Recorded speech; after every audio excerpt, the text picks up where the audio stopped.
When it first started, I'll just tell you something. We had a big church meeting up here, and this preacher said, there's going to be a fire. It's going to engulf Tingha. We never took much notice. When I woke up one morning, I was sitting on my bed. There was smoke up here on the hill. And this person said to me, see the fire? It's going to engulf the place. This was a warning from an unknown. And then one young girl come running down to my place. She said, Nat, Aunt, she said, what's happening? So I see all these spirits running, stick through the bush. I said, it's going to be a fire.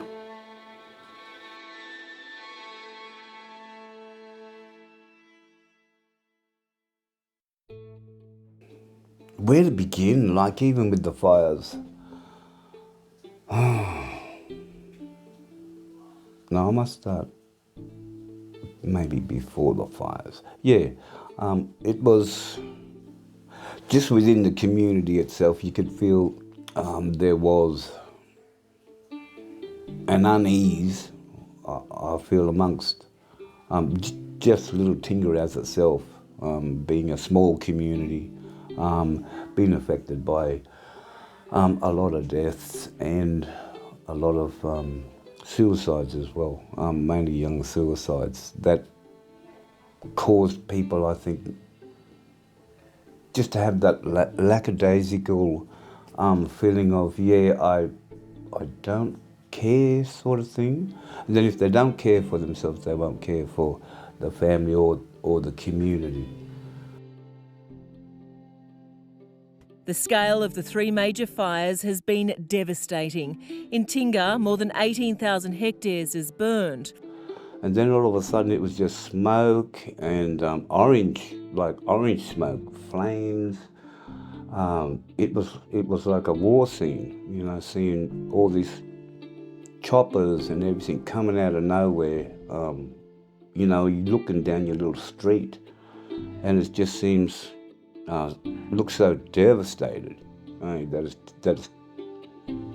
is just about to be ruined, that is just, that everything you knew was about to be destroyed. But to stand on my granddaughter's house down the road, watching the fire that night, just like lava, fire, floating along. Tingha was surrounded overnight, flames lapping the edge of town. Now the threat is almost over, the village itself escaping the worst.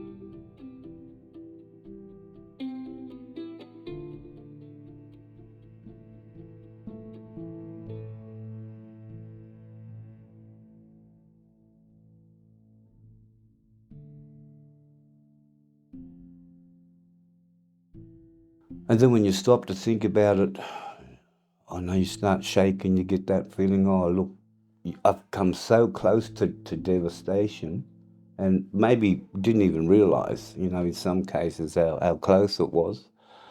See, our ancestors look after us. I believe that. I believe my husband was looking after the house, watching over us.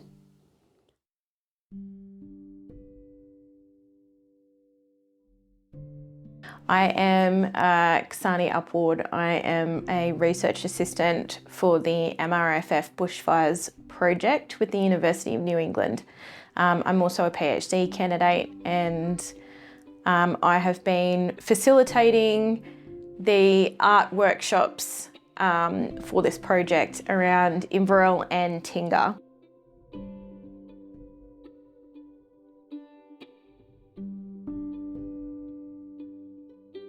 The stories that I have heard have been incredible and so different from each other. There are stories of, devastating impact on houses and country and community, but then there's also so many stories about community coming together and the positive impact that the bushfires had on the community.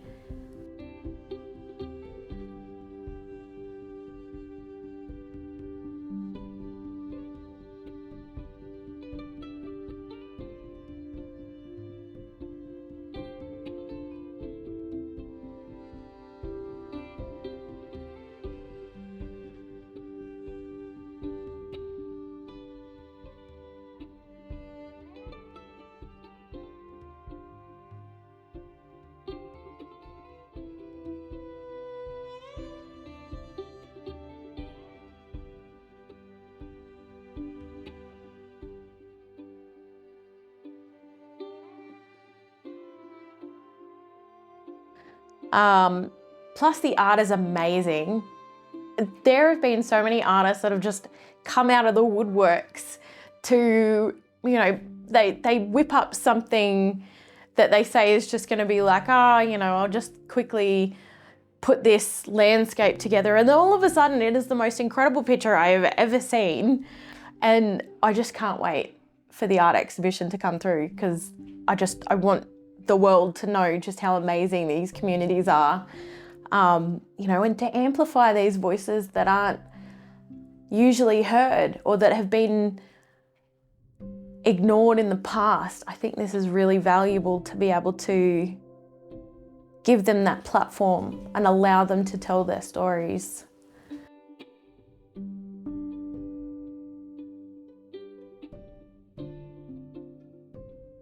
Help, like, get it out there so we can get people to come and help us, come in and help the community. Like Kasani, she's willing to come and help us. Like, so you could come along and interview some of these young people and ask what their talents is, what would they like to do when they leave school and that. You sort of like feel you have to do things yourself. You have to heal yourself. You have to get over this. You have to make it yourself strong, to build yourself up, and then that next person towards you to build that community up as well, so that we do be a strong community. I feel we're starting to make the move back into healing from all of those traumas. This is what we need. Someone to promote their work. The good in them, find the good in them, not the bad. You know what I mean? Just find all the goodness in these young people. Not only young people, but I mean adults too. If you can just see that image of that, one green plant busting through all of that black ash and things like that. That's how I feel we are today. So look, we've gone through a lot of that and just starting to break the surface and renew ourselves again. Hopefully we'll get some regrowth within ourselves and not just our land.